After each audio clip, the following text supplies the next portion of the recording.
warahmatullahi wabarakatuh. Bismillahirrahmanirrahim. Alhamdulillahirabbil alamin. Wassalatu wassalamu ala asyrafil anbiya'i wal mursalin wa ala alihi washabihi ajmain. Okay, selamat datang ke podcast pada hari ini yang bertajuk Bujana Buku. Saya hos anda pada hari ini, Abel Wah. Okay, di sini saya ingin merungkaikan sebuah buku yang bertajuk Al-Aqsa Dalam Bahaya, yang dikarang oleh Mazli Malik. Okay, buku ni saya pernah baca buku ni tapi tak adalah saya mendalami sangat. Sebab itu kita membuat podcast ni supaya para panel-panel kita yang dijemput hari ni menerangkan lebih lanjut berkaitan dengan buku Al-Aqsa Dalam Bahaya. Saya akan menerangkan apa yang saya faham dulu tentang buku ini. Kemudian kita akan tanya panel-panel berkenaan dengan buku ini lebih lanjut lagi. Okay, buku ini macam kita tahu Al-Aqsa pada masa ini memang dalam bahaya daripada dulu lagi. Orang kata apa, Yahudi ni memang nak sangat tempat tu. Orang kata berlakunya peperangan, pembunuhan. Okay, jadi itu saja secara ringkas yang saya boleh ceritakan. Okay, saya menjemput 3 orang panel pada hari ini. Boleh sebut hai kepada kita punya pendengar. Hello, hai. Okay, sila kenalkan diri dulu, panel pertama. Assalamualaikum, nama saya Maishira. Saya daripada Pendidikan Awal Kanak-kanak. Okay, Assalamualaikum warahmatullahi wabarakatuh. Nama saya Muhammad Qawi Rahman daripada Pengajian Islam. Okay, saya pula Assalamualaikum warahmatullahi wabarakatuh. Nama saya Zulakini Bezekti, juga daripada Pengajian Islam. Okay, ini antara host panel-panel kita pada hari ini. Hebat-hebat saja yang saya jemput daripada Universiti Sultan Azlan Shah. Okay, jadi mari kita mulakan dengan pengenalan penulis terlebih dahulu. Okay, sebelum saya melanjutkan lagi kita punya perbincangan dengan lebih dalam, saya ingin saudari Mai menceritakan kepada penonton kita yang sedang melihat ni berkaitan dengan penulis buku. Okey, baik. Terima kasih moderator. Ya. Seperti yang kita tahu, penulis buku kita pada hari ini bernama Mazli Malik. Beliau merupakan seorang tokoh akademik, penulis dan juga seorang ahli politik yang terkenal di Malaysia. Beliau mempunyai latar belakang akademik yang sangat kukuh dalam bidang pengajian Islam. Beliau juga pernah menjadi seorang pensyarah di universiti. Selain itu, beliau juga pernah memegang jawatan Menteri Pendidikan di Malaysia. Apa yang menarik tentang beliau ialah beliau dapat menghubungkan isu-isu semasa dengan perspektif Islam dari segi kritikal dan juga ilmiah. Antara karya beliau termasuk penulisan berkaitan reformasi pendidikan, pemikiran Islam, berkaitan reformasi pendidikan, pemikiran Islam kontemporari serta isu geopolitik dunia Islam. Apa yang menarik tentang beliau juga, beliau membuat penulisan tidak sahaja berdasarkan teori, tapi beliau juga turut serta di lapangan untuk melihat secara langsung keadaan, dan juga beliau juga turut mengambil berat tentang isu-isu yang berkaitan dengan umat Islam sejagat. So dari penerangan saya, itu saja tentang penulis kita. Sangat menarik ya, sangat mendalam berkaitan dengan penulis iaitu Mazli Malik. Okay, jadi jelaslah di sini bahawa penulis yang menulis buku Al-Aqsa Dalam Bahaya ini memang mempunyai autoriti tentang isu terkini. Jadi meneruskan lagi podcast kita pada petang ini, saya ingin saudara Qawi menceritakan tentang sinopsis buku Al-Aqsa Dalam Bahaya. Terima kasih kepada saudara moderator kita, Abel Wah. Okey, Assalamualaikum warahmatullahi wabarakatuh. Alhamdulillahirabbil alamin wassalatu wassalamu ala mursalin wa ala alihi washabbihi ajmain. Okey, menjawab kepada soalan tadi. Secara umumnya buku ini membincangkan mengenai keadaan sekarang Masjidil Aqsa yang sedang berdepan dengan begitu banyak ancaman daripada puak Zionis yang mereka ni begitu zalim atas perbuatan mereka terhadap rakyat Palestin. Dan buku ini juga menjelaskan mengenai sejarah Masjidil Aqsa ini. Dan antara isu yang penting ialah konflik politik antara mereka ni yang menjadi sasaran perebutan kuasa antara mereka. Oh, maksudnya di sini buku ini menceritakan bahawasanya sebelum berlakunya konflik tu, Palestin ni orang kata apa, negara Islam ni memegang dulu Masjid Al-Aqsa ni. Ya. Sebelum ini, sebelum dijajah, sebenarnya sampai sekarang pun masih tanah Palestin lagi, tanah umat Islam. Tetapi mereka memanipulasi, menukar, mengatakan Palestin ini negara mereka, sedangkan mereka ialah negara yang haram, bukan diduduki, bukan menetap. Sedangkan ini ialah negara Palestin. Okey, jadi saya ingin mengajukan satu lagi soalan kepada saudara Kawin. Okey. Bolehkah saudara Kawin beritahu kepada saya dan penonton berkaitan dengan kenapa buku ini kita menjadikan satu podcast menceritakan tentang buku ini? Bagi saya buku ni sangat patut kerana dia merupakan perkara yang boleh membuatkan kita sedar mengenai sejarah Masjid Palestin, Masjid Al-Aqsa sendiri, dan menjadikan satu tonggak utama ataupun kita panggil akar daripada sejarah mulanya mereka ini dijajah. Sedangkan sekarang ini kita ni dimanipulasi ataupun kita diputarbelikkan dengan mengatakan yang Israel ini sendiri negara haram, bukan negara mereka, sedangkan ini adalah negara mereka. Okey. Itu antara sebab-sebab mengapa saudara dan pendengar lain memilih buku ini.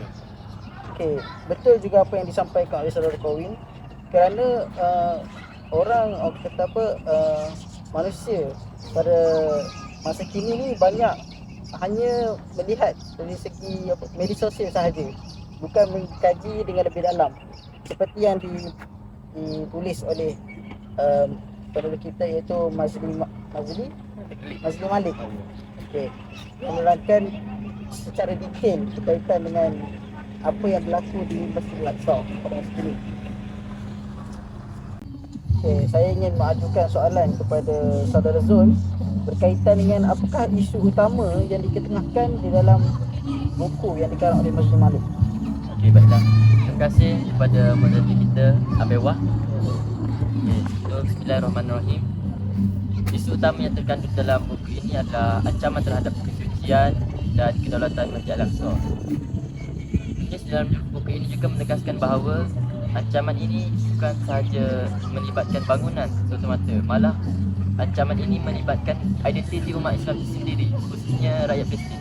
Okey, boleh saya tahu macam mana ancaman yang dilakukan oleh Zionis ini terhadap Palestin? Okey, mana yang kita tahu, ancaman ini bukan sahaja berlaku sekarang, malah sejak dulu lagi. Di mana Yahudi ni dia mahu merampas tanah Palestin untuk membina Haikal Sulaiman, di mana mereka mengatakan bahawa Masjid Al-Aqsa itu adalah tempat Queen mereka dahulu.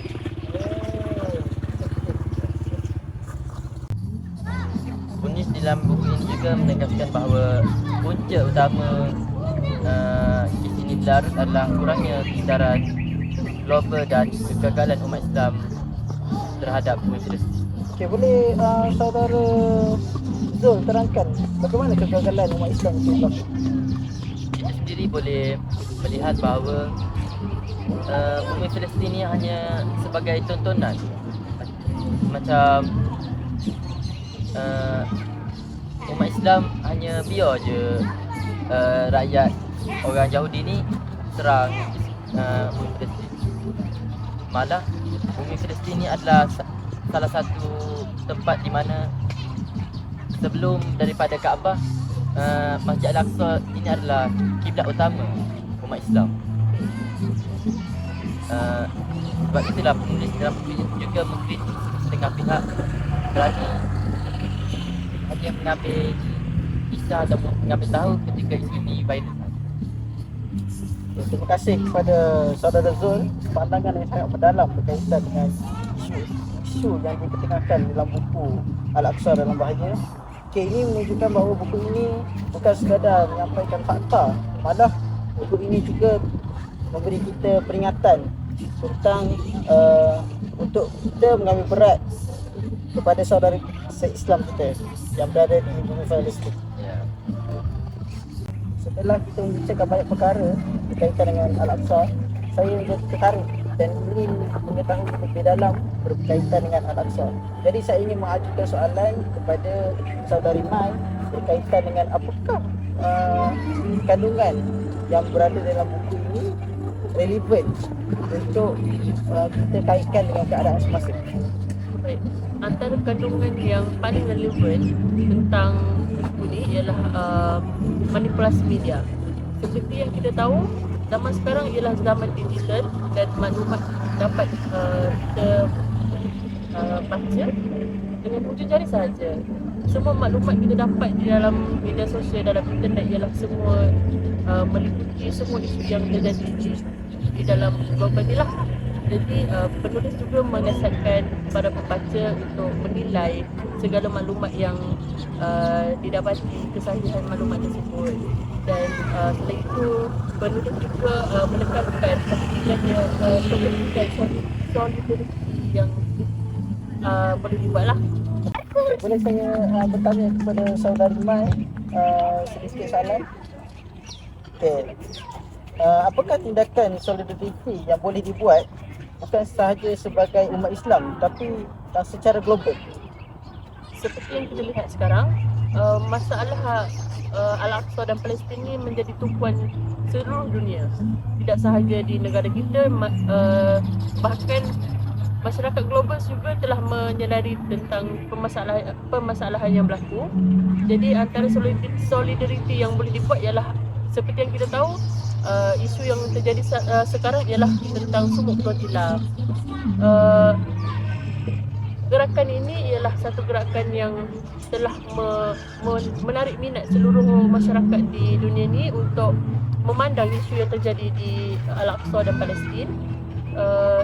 Sumuk flotilla adalah satu gerakan yang melibatkan 44 hingga 70 negara yang telah merentas sebanyak 6 benua.